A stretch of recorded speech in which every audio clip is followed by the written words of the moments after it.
I've seen it on the streets, people saying men hate to be compared. But you know what? If humanistically speaking, even women, you don't want to be in a position whereby the man in your life is always comparing you with the mother, because it's true, you are not the mother. It's true, you're not the sister, you're not the ex-girlfriend, you are you. So comparing is one of the killers.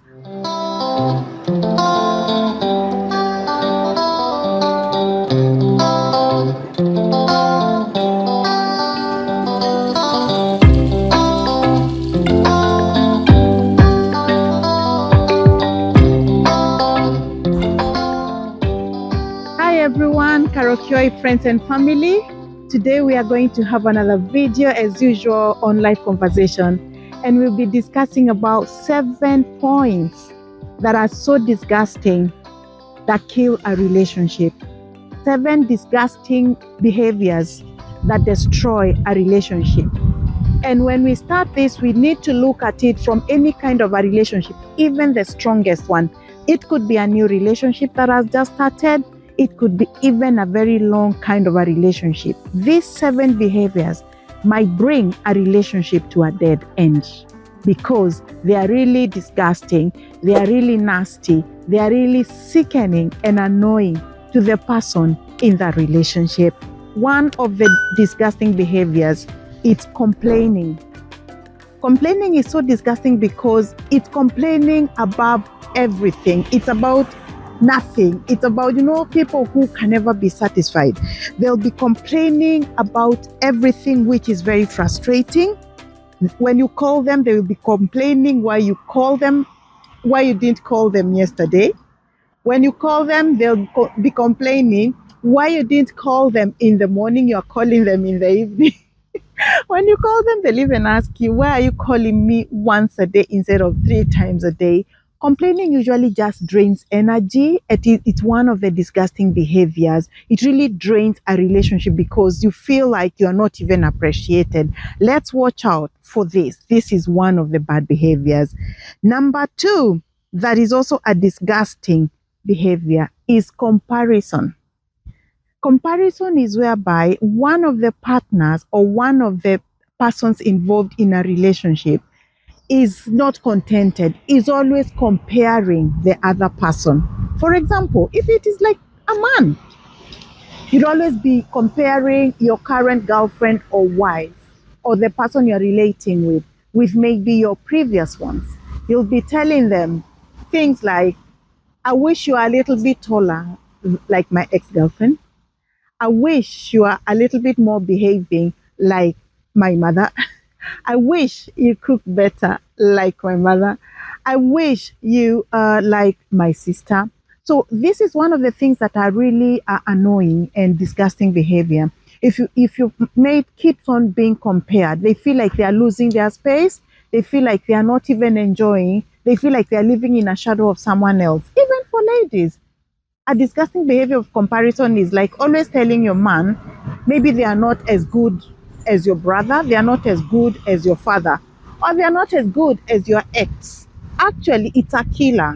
I've seen it on the streets, people saying men hate to be compared. But you know what? It's humanistically speaking, even women, you don't want to be in a position whereby the man in your life is always comparing you with the mother, because it's true, you are not the mother. It's true, you're not the sister, you're not the ex-girlfriend, you are you. So comparing is one of the killers. Instead of comparing, let's learn on how to appreciate people for who they are. And if there's a trait that you like in your mother or your sister or your other girlfriend, or in your father or your brother or your next boyfriend, you can bring it in a friendlier way other than comparing and making the person feel as if they are not good enough. So another point that we have is when point number 3 of a disgusting behavior is opposition. You are always on the opposition. You are always criticizing. Criticizing drains.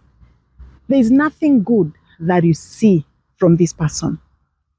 If they buy you a gift, it is not good enough. You are criticizing, you're always pulling down the person. You're preferring that gift would have been better, like the one you were bought by so and so. You are criticizing, oh, is this the only perfume you bought me? Why didn't you buy a designer, a good one? positive criticism could be nice, like if you tell someone, oh, by the way, this jewelry is good or this dress is good, but I prefer a color that I like is red. By the way, I'm a red lover and maroon and that shade. So you can tell someone, oh, next time, instead of buying me a green one, I love red. It's like more of a constructive criticism, you know? Or if it's a man may say, oh, a white tie is not good. Next time, buy me a blue tie. It's the one that goes nice. But negative criticism is whereby you're not even appreciating the effort that that person even went forth and did. You're not even saying, thank you for buying me this perfume. Thank you for buying me this dress. Thank you for buying me this tie. And I hope next time you'll be able to buy me a better one because my best color is this. You know, communication, just the words that are coming out of your mouth. Because negative criticism generally is one of the bad behaviors that destroy even a very long lasting and a very strong relationship. With time, it will be dented and it will be destroyed. Number 4 of one of the behaviors that destroy a relationship is ignoring. You know, when you're ignoring your person, they feel it so loudly than the quietness or than the word spoken. Because when a partner, when a spouse, when a friend is with you, they want to feel appreciated. Ignoring it could be like when they talk to you, you are not focusing on them. Maybe you're multitasking. Maybe they feel your absence. This person could be even when they call you. You know, there are these calls when you might call someone with a very clean heart. Maybe when you're in need, you just want to tell them to advise you as your partner, as your spouse. And by the time maybe they are finding, maybe they were at work or they were busy. But there are these people who will always ignore your calls. They'll never be able to call back. They'll never be able to write back a text. They'll never even be able to respond to your email because in their heart, they're like, after all, I'm fine. But you know, the person who called you, they are expecting you to respond. As we say in communication, communication can never be full, can never be effective until it is from the sender to the recipient through a channel. So if this person has called you, we only have 2 areas. There's the sender of that message and the channel, for example, is a phone. But you, the recipient, if you don't respond by saying, oh, I'm just seeing your missed call now, or sorry, I missed your email, and respond and say, I'm responding after 2-3 days, maybe I was away out of office, or maybe I didn't see it. It means if you don't respond, that communication is broken down. And you see, with that tradition, with that culture continuing, the person will feel really ignored. And it's one of those bad behaviors in a relationship because the person feels as if they are not in the inner core, in the important area of your life. Because, for example, you're a parent. When you see the phone call of your child who is in school, there's that adrenaline that should jump, and you should jump and ask yourself, is my son sick? Is my daughter sick? Or is my husband unwell? Is my wife unwell? What about a boyfriend? A boyfriend as well, or a girlfriend? There must be a reason. I would rather you call back or text back or excuse yourself and you hear that they are fine, they were just checking on you, than ignoring. So ignoring can be even in the presence still of that person. They are trying to reach out unto you and you're not responding. Is one of the disgusting behaviors that can kill a relationship, no matter how strong a relationship is. Number 5 of the bad behaviors is infidelity. Infidelity, when I'm thinking about it, what is running through my mind is this unfaithfulness that is from all angles, holistically. And I would like to look at it from emotional infidelity or emotional unfaithfulness. This is whereby, for example, you're flirting, you're not faithful in the area of maybe you're texting the opposite gender, be it a girlfriend, another woman somewhere. If you're married, be it another man or another woman somewhere, and all you're discussing is flirty issues. Oh, sweetie, Oh, I love you. Oh, I wish you would be near me, but it's okay because I'm taken. Oh, I wish I would have you, but I know you're taken. All this flirting, what happens is they paint a mental picture in the mind. And if, unfortunately, for example, the person you're dating or you're married to, if they don't have that as love language, maybe they don't have words of affirmation and so much, or maybe you're flirting with someone who is good with giving gifts and you're feeling good because you're being given a perfume every now and then, maybe it's even from a workmate, and you're feeling good. You feel when you are stirred up as a man, given a gift from an opposite sex, or a woman being given a gift from an opposite sex who is a man. You'll know.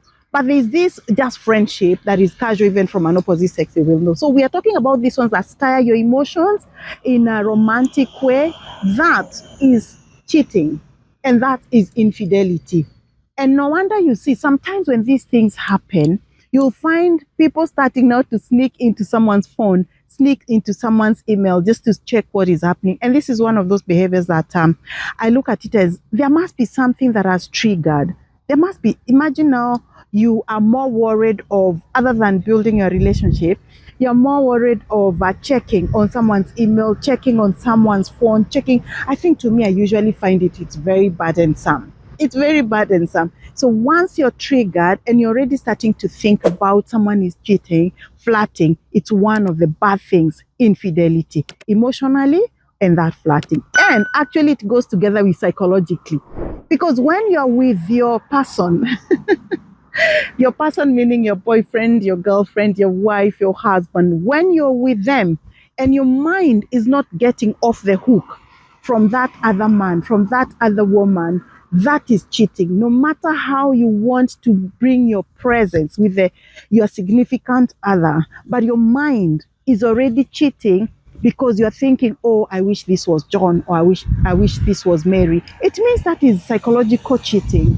It's psychological cheating because holistically you are not totally sold out for this person who you're sitting next to, who you're eating together, and even for the married who you're sleeping with. So that becomes psychological cheating. Now we even move to the very common, the physical infidelity. This is whereby people will be spending time physically in intimacy, having sexual intercourse with a different person other than your husband or other than your wife. Does it happen? Yes, it does. Some people usually have sexual infidelity, whereby other than your husband or your wife, you are having another side game, side play. You are a side chick, you are a side man of someone else who is other than your wife or your husband. That is now directly physical infidelity. And these behaviors, be it emotional, be it physical, be it psychological, they are the ones that really flirting around. They break down relationship, even the strongest relationship. It's a bad behavior, and for sustenance of a good relationship, it should be avoided at all costs. Because yes, you might be thinking, I am able to hide. But we have a saying that we say the 40th day of a thief you'll be caught. What I mean is, how about even before you're caught, asking yourself, are you doing the right thing? Would you like your husband or your wife to do the same?